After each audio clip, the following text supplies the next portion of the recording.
நம்மளுடைய parents well wishes நீங்க அடிக்கடி கடையில எண்ணெய் பலகாரம் சாப்பிடாதுன்னு சொல்லுவாங்க. ஏன்னா அந்த எண்ணெய் பலகாரத்தை பொரிக்கிறதுக்கு யூஸ் பண்ற ஆயில மறுபடியும் யூஸ் பண்றாங்க. அந்த மறுபடியும் யூஸ் பண்ற ஆயில்னால 6 விதமான பாதிப்புகள் நம்மளுக்கு உண்டாகலாம். Number one, health risk. அந்த எண்ணெயை மறுபடியும் ஹீட் பண்றதுனால டிரான்ஸ் ஃபேட்ஸும் அக்ரிலமைட் இந்த 2 காம்பவுண்ட்ஸ் ஃபார்ம் ஆக சான்ஸ் இருக்கு. இந்த 2 காம்பவுண்டும் ஹார்ட் டிசீஸ்க்கும் கேன்சருக்கும் காரணமா இருக்கு. Second, decrease nutrition value. நம்ம ஆயில ஜெனரலா எசென்சியல் ஃபேட்டி ஆசிடும் விட்டமின்ஸும் இருக்கும். இந்த ரெண்டும் ஆயில ஹீட் பண்ண தன்னோட வேல்யூ இழந்துருது. அதனால ஆயில்டு ஃபுட்ல இருக்க அந்த விட்டமின்ஸை நம்ம லூஸ் பண்றோம். மூணாவது காரணம் ஃப்ரீ ரேடிக்கல்ஸ். நம்ம ஆயில மறுபடியும் ஹீட் பண்றதுனால அன்ஸ்டேபிள் ரேடிக்கல்ஸ், அதாவது அன்ஸ்டேபிள் கெமிக்கல் காம்பவுண்ட்ஸ் ஃபார்ம் ஆகும். இந்த ஃப்ரீ ரேடிக்கல்ஸ் நம்மளோட செல்ஸை டேமேஜ் பண்ண காரணமா இருக்கும். ஃபோர்த் ரீசன், நம்ம ப்ரீவியஸா யூஸ் பண்ண ஃபுட்ல இருந்தோ நம்ம ஆயில பாக்டீரியாஸ் வாழ்றதுக்கு ஒரு சூழ்நிலை கிரியேட் பண்ணி கொடுக்குறது. அதனால ஃபுட் போன் டிசீஸ் நமக்கு வரலாம். நெக்ஸ்ட் ரீசன் வந்து ப்ரீவியஸ் ஃபுட்ல இருக்க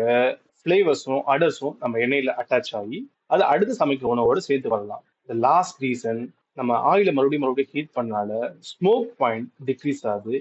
இதனால ஆயில் லோ டெம்பரேச்சர் ஸ்மோக் ஆகி அண்ட் பிரேக் டவுன் ஆகி நம்மளுக்கு ஹார்ம்ஃபுல் காம்பவுண்ட்ஸ் கிரியேட் பண்ணுது. இது நம்மளுக்கு பயங்கரமான ஹெல்த் எஃபெக்டை கொடுக்குது. லாஸ்ட்லி, ஆயில்ஸை ஒரு டைம் மட்டும் யூஸ் பண்ணுங்க, மறுபடியும் கேர்ஃபுல்லா ரீசைக்கிள் பண்ணுங்க. நவ் டேஸ் ஆயில்ஸை பயோடீசலா கூட கன்வெர்ட் பண்ணிட்டு இருக்காங்க.